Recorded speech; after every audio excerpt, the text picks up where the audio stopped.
Today, the world pauses to grieve the loss of Pope Francis, the spiritual leader, the first Latin American pope, as the first Jesuit and South American pontiff.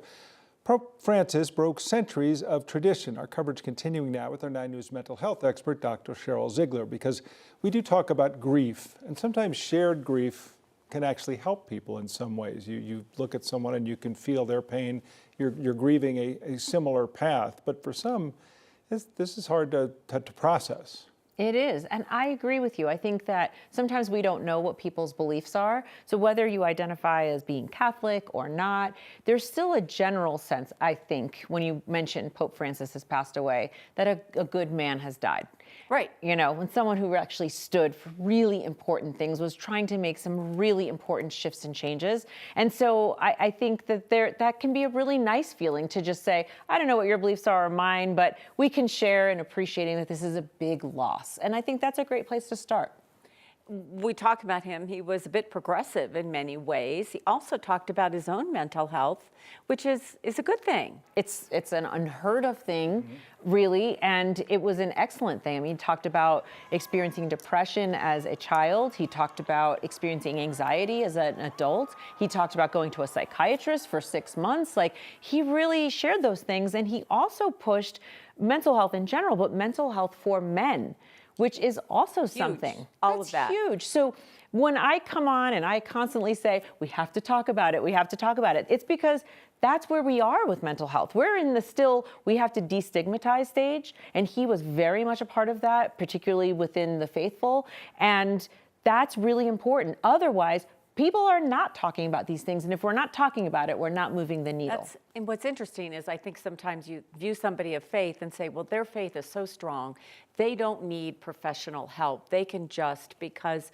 they're going to pray about that. Yes. That's not, I mean, that's acknowledging, hey, I can pray too, and I'm pray better than the rest of you probably, but I still need professional help while I deal with everything else. I thought it was just amazing, yes. And he actually went so far as to say what he got out of therapy. You know, he talked to, I don't remember exactly, but sort of saying like, I understood things from another perspective, I understood it better, I understood myself better. So it was like, yes, you might think someone like the Pope, I even think these things sometimes, like, do they just, you know, pray on it? Do they just think to themselves? Or maybe they journal, they probably have a lot of time to be reflective. But no, he actually opened the door and said, let me show you what I've done, and I want you all to do it too. And he actually particularly cared about certain special groups. He cared about youth, he cared about children, he cared about teens, was very much a part of the teen mental health crisis, and everything for him was global, which was really nice because for 1,000 years we've had just European leaders, so having someone who was South American really meant a lot. So it means so much that he has passed, and I think that this is a time to really not just think about, but also talk about all of his wonderful attributes and how we can keep them going. So we talk about shared grief. We also talk about painting with a broad brush. Families tend to be of a similar religious mindset. So within your family, you could see how this will react. And I guess it depends on the ages of children, but I imagine it'd be a pretty interesting discussion to have with children about the passing of the Pope. There is, and you know, this personally for me, we have a book at home called Letters to Pope Francis. It is a beautiful book, and they're real letters that kids from around the world had sent him and his responses.